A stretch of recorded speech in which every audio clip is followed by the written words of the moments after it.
Hi everyone, it's Donna here from Succeed with Dyslexia with another amazing guest. And today I'm joined by Mike Stiles over in New Zealand. So this is an incredibly exciting conversation to have. Mike is a brilliant expert, and actually this is the furthest I've ever done a virtual meeting, Mike, because I'm in UK. It's morning here, but what time is it in New Zealand? Well, kia ora, Donna. Now, kia ora is hello in Te Reo, which is the Maori language of the Indigenous people of New Zealand. So it's just after 9 o'clock at night here. And of course, we are in the middle of our winter. And so it's not the warmest of days, but it's not overly cold either. We've had some sunshine today. So I'm delighted to be here talking to you. Perfect. And this is going to be a great conversation. So I'm going to introduce you, Mike, and then we'll get chatting if that's okay. Certainly. So, and this is going to be slightly weird because I know you, but I'm going to say your full name. So you are Mike Stiles, of course you are. Yes. And you are a literacy, numeracy and dyslexia specialist, Mike. You're a consultant, a researcher, a practitioner, and now an author as well. Congratulations. So I'm going to ask you about your book during our chat today. But just to set the scene for our listeners over in wonderful New Zealand and about yourself as well, Mike, tell us a little bit about your journey as a professional in the world of dyslexia, but also a little bit, and I know this is a big question, about what's happening at the moment in New Zealand as well. Excellent. Thank you, Donna. Well, my journey in this space really started, I was a secondary educator, but I'd been in secondary education for a while and I wanted to change. And so I moved into tertiary education and got in mainly by choice, mainly by accident into the area of adult literacy and numeracy. And I'm guessing, as far as I'm aware, the problem around adults with low literacy and numeracy is pretty much a worldwide thing. We've got a major problem in New Zealand. And after I'd been in it for a while, I discovered that actually there was a reason for low literacy and numeracy in some people, and it was down to the fact that they had undiagnosed and unsupported dyslexia. And I was working for an organisation called the Primary Industry Training Organisation, which is an organisation that runs all the apprentice type training for people in the primary sector. And I was fortunate enough to be able to lead some research projects into how best to support people with dyslexia. And we ran a national research project that looked at all the strategies and all the things you could do to support people with dyslexia in the workplace. And as a result of that, we developed what we called a wraparound support project or a program. And that program had 5 components. First of all, step 1 was identifying dyslexia, and I believe that's really, really important. Step 2 was to give the people that we'd identified with dyslexia some information about it. And of course, information is paramount. Step 3, we encouraged them to own their dyslexia as opposed to hiding it. And then step 4 was to provide information to all the people they came in contact with. It might be their family, it might be their employer, it might be their tutor. And then step 5 was to provide them with some assistive technologies of one kind or another, and sometimes some human technology as well. And we found that made a difference. And so I've been fortunate enough to be in that space now for quite some time and been able to do some other projects. I did a project recently back 3 or 4 years ago now where I studied dyslexia in prison inmates. I did a large sample of screenings of prison inmates, and that was very revealing in New Zealand because our stats around dyslexia in prison is pretty much the same as in the UK and other jurisdictions at around about 50%. It really is shocking, Mike. And it's very interesting when we speak to our international friends to hear the same patterns over and over again, regardless of where we are in the world. But before we carry on chatting, I just want to say as well a huge thank you for your service to the community, because my goodness, your work is amazing and I know the difference that you make to people. So thank you, because yeah, you are awesome. So I'm going to ask, and I think it's connected actually to your work, of course it is that your book, and this has got to be one of the best titles ever, Mike. It's Congratulations, You Have Dyslexia. Great minds think differently. And I love that bit, Mike. So what a brilliant title. Tell me about what was the inspiration for writing it and how that why you wrote it, I guess. Well, interesting. The context of me writing it was, of course, it was a lockdown project. Yes. I have to give COVID some thanks here. But much of the dialogue and narrative in New Zealand around dyslexia is the sad and the bad side of dyslexia, the challenges and the problems around literacy. And I've been really inspired by people like Professor, I've forgotten his name, from Sheffield University. Rod Nicholson. That's right, Rod Nicholson. And I was really inspired by the positive dyslexia stuff. And one of the interesting things that happened in my little journey in dyslexia is that I discovered, once I started to learn about dyslexia, that my brother has dyslexia. And that was a sort of a mind shift for me, because I knew that he'd struggled with reading, writing, and spelling stuff and had a horror time in school. He was bullied, not by the other children, but by the principal, which is a whole other story. But I also knew that he was incredibly clever. He could do all sorts of things that I can't do. And just between you and I will deny this if my brother was in the room, but he's a much more clever man than I am. But he hasn't been very successful in his life, and he still to this day has a terrible inferiority complex. Anyway, I discovered that he has dyslexia, and I wanted to tell the positive side of dyslexia, so hence the title. And so the first part of the title, Congratulations, You Have Dyslexia, that was fixed a long time ago. Then one day I overheard a conversation, and I heard this thing that's often said, great minds think alike. Yes. And I thought, well, actually, that might be true, but actually really great minds think differently. And in a way, the real richness and excitement about dyslexia is that there are people out there who think differently, and different is actually an exciting thing that we ought to be celebrating. So hence they added that into the title. So great minds think differently. Which is genius, Mike, because, yeah, you're spot on. And we talk a lot these days about disruptors and thought leaders and so on. And it taps into that. I love the idea.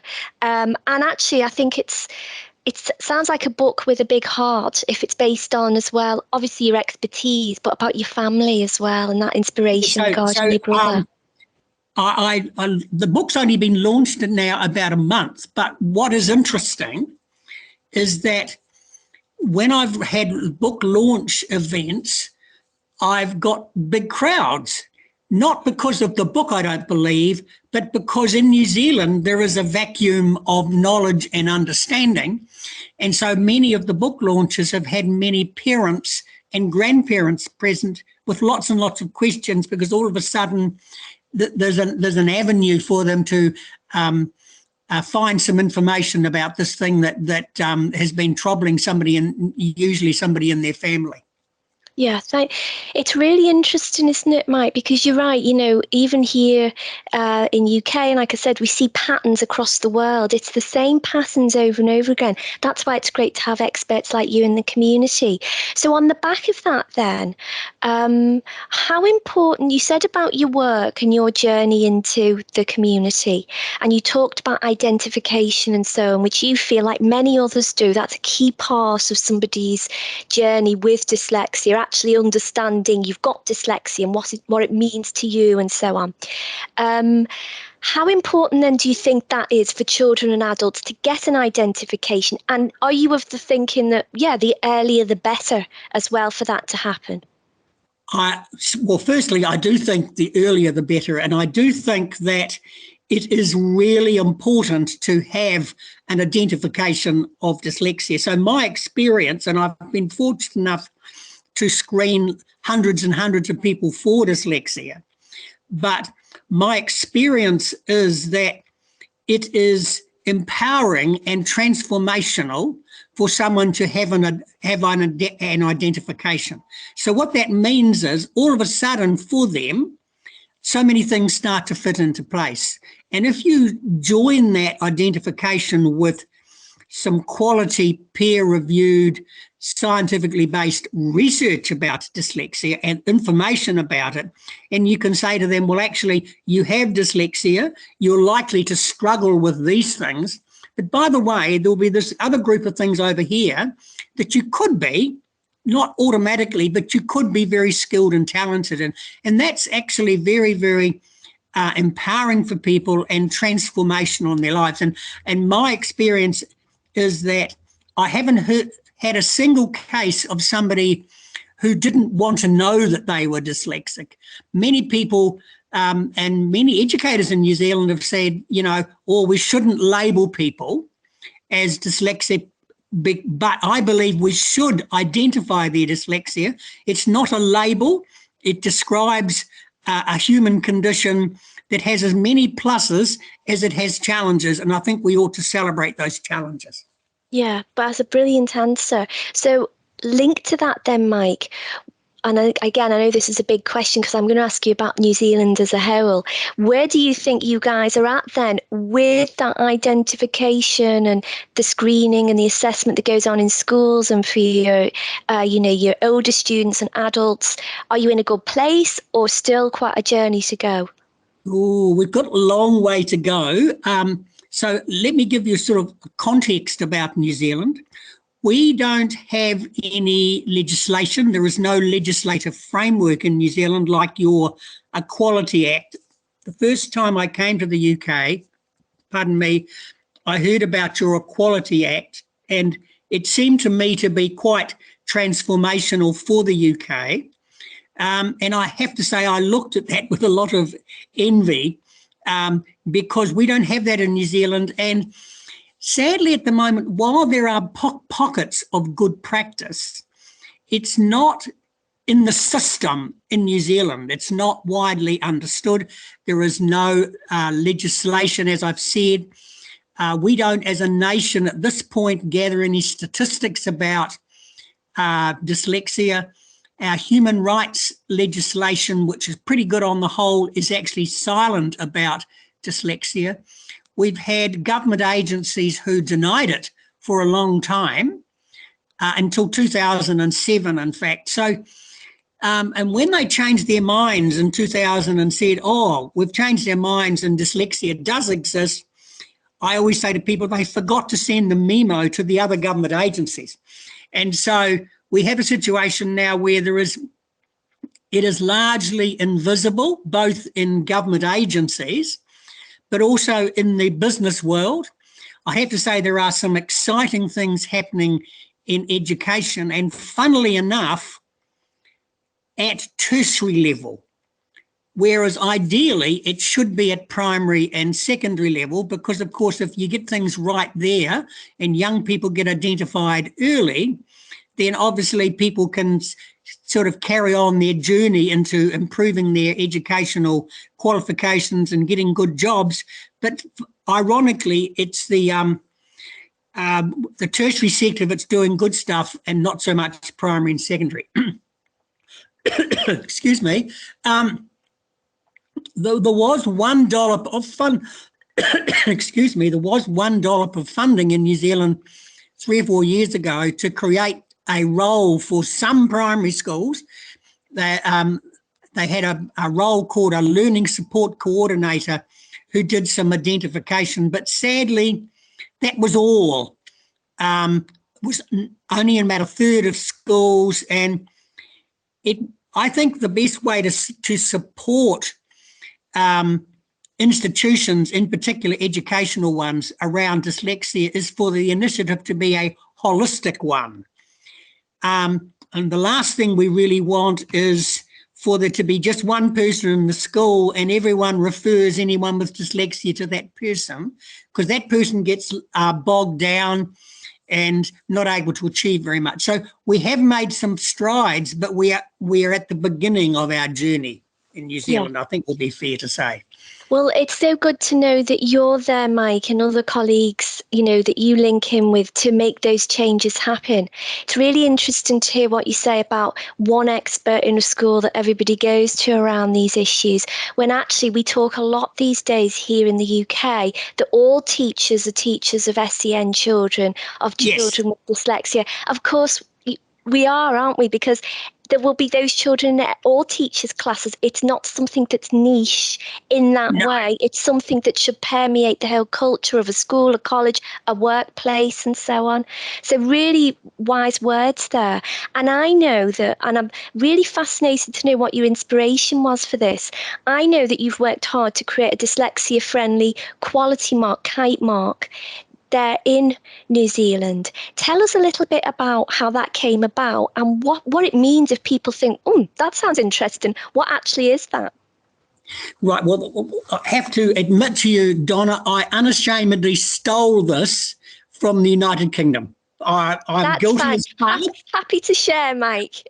And there was a woman, I believe her name was Sue Gregory, but I may have that wrong.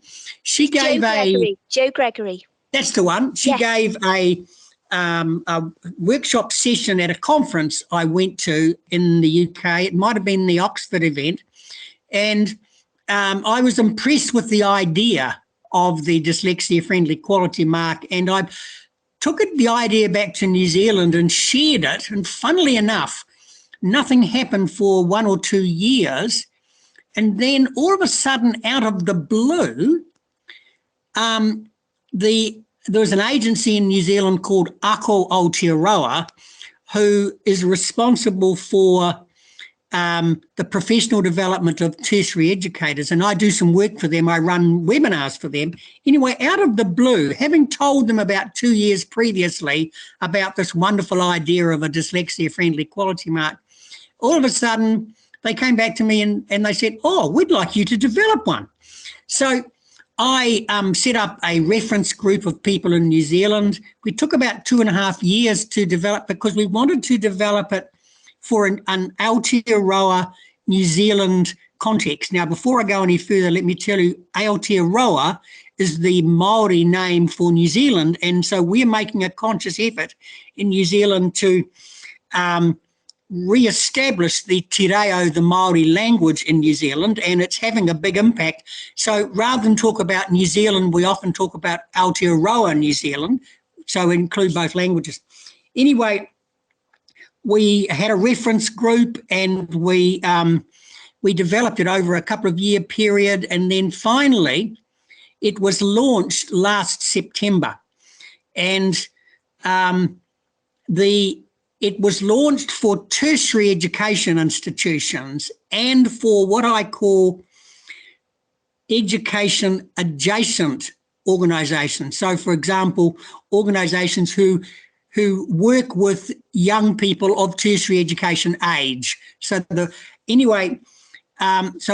was launched, and there was 3 trial organisations who went through the processes to trial them out, and they were awarded the dyslexia-friendly quality mark earlier this year. And so those 3 organisations have got it. Several other organisations are going through the processes at the moment. But the dyslexia-friendly quality mark is a holistic set of standards that cover all aspects of the organisation, from board level, senior leadership level, tutors or others who interact directly with the clients, usually learners, people that write the resources, people that do the marketing and promotion, people that manage the website and all these other sort of things. So everybody has to buy into this, and it's central to the dyslexia-friendly quality mark is a thing we call the Dyslexia-friendly Charter, which is a public commitment on behalf of the organisation that says, if you are a learner with dyslexia, you are very welcome here. You can come into this institution and you can be safe. Because, of course, we both know, Donna, that many students shy away from tertiary education if they have dyslexia, because they've had such a horror time and they don't want to perpetuate that. And so what we have to sell it to those people, and have to say that it has been and is continuing to be an outstanding success. Just this very week, 2 additional organisations were awarded the quality mark. In addition to that, we've got a couple of big organisations in New Zealand who have signed up to it. Our Open Polytechnic is in the process of going through it. And one of our big, what we call in New Zealand, our polytechnics, they're going through the process as well. And there's others lined up to get on as well. It takes an organisation about, several months to tick all the boxes and do all the things and write the policies and make the requisite changes.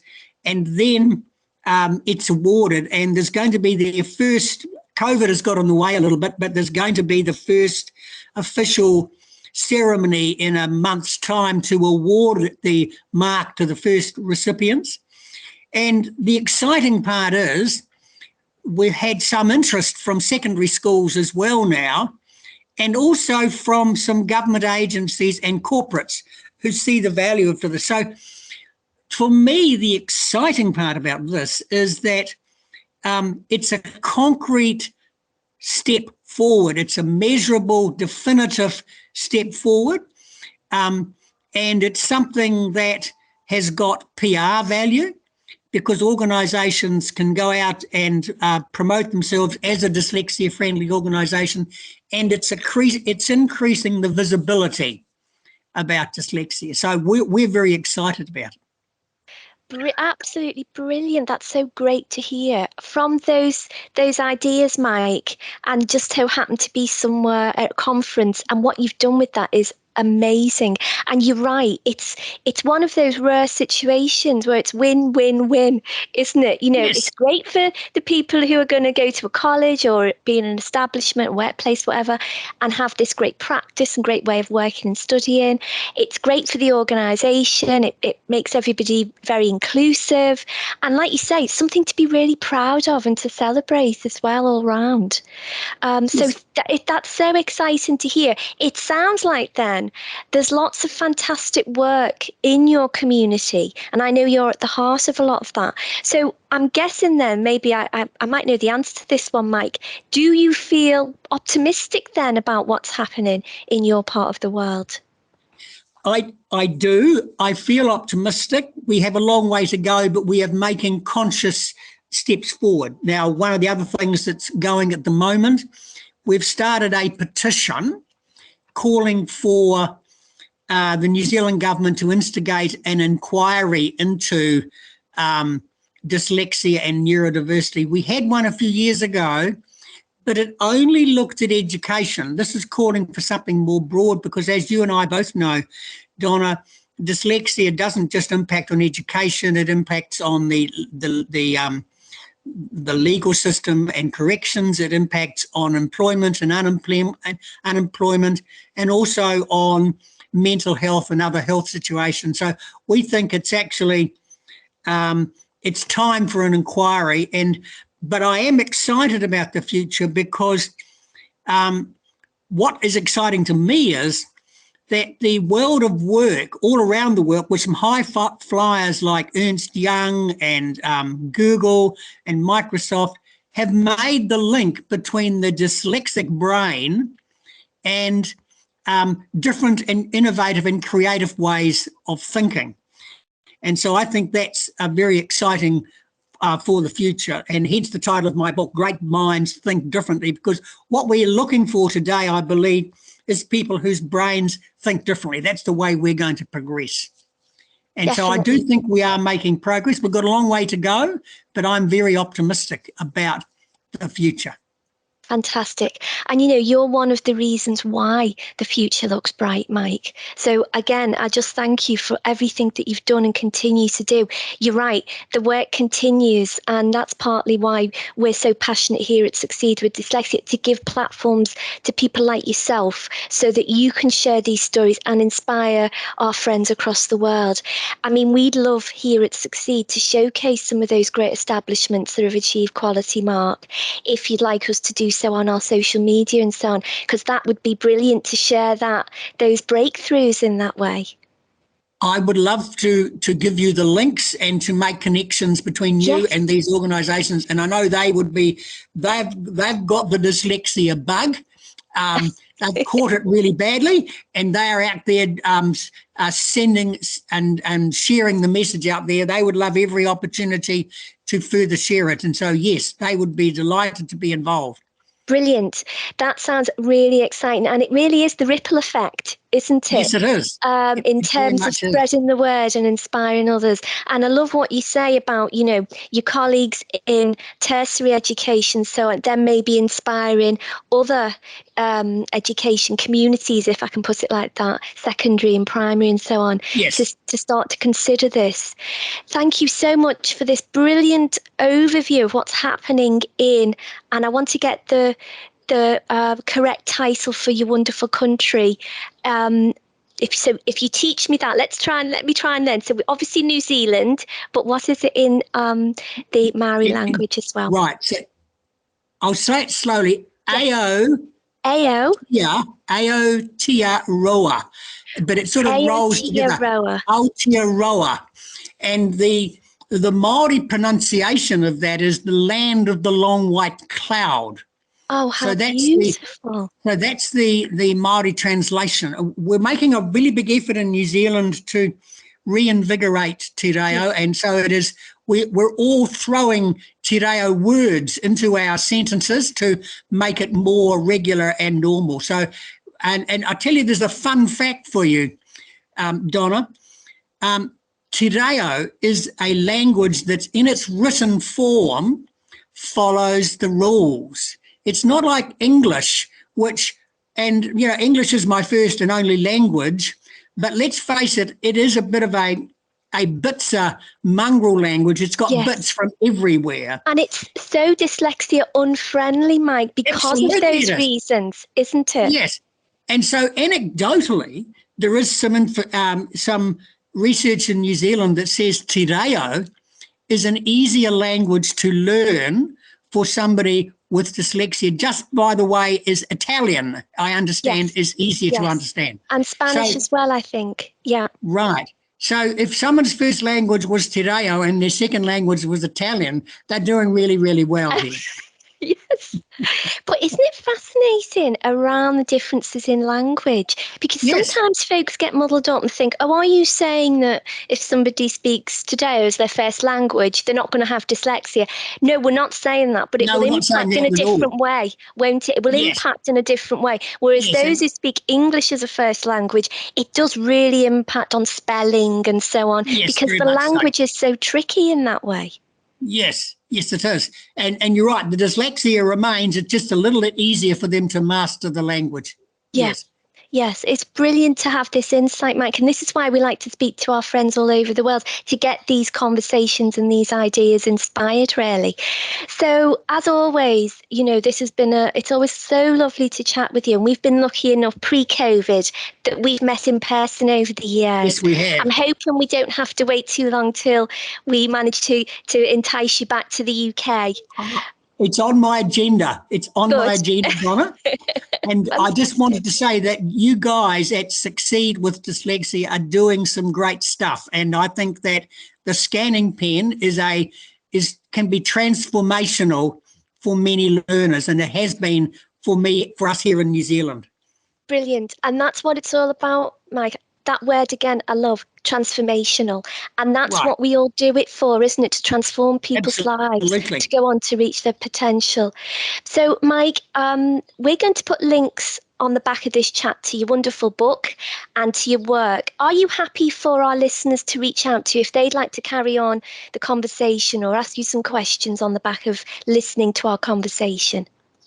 I would be absolutely delighted, Donna, absolutely delighted.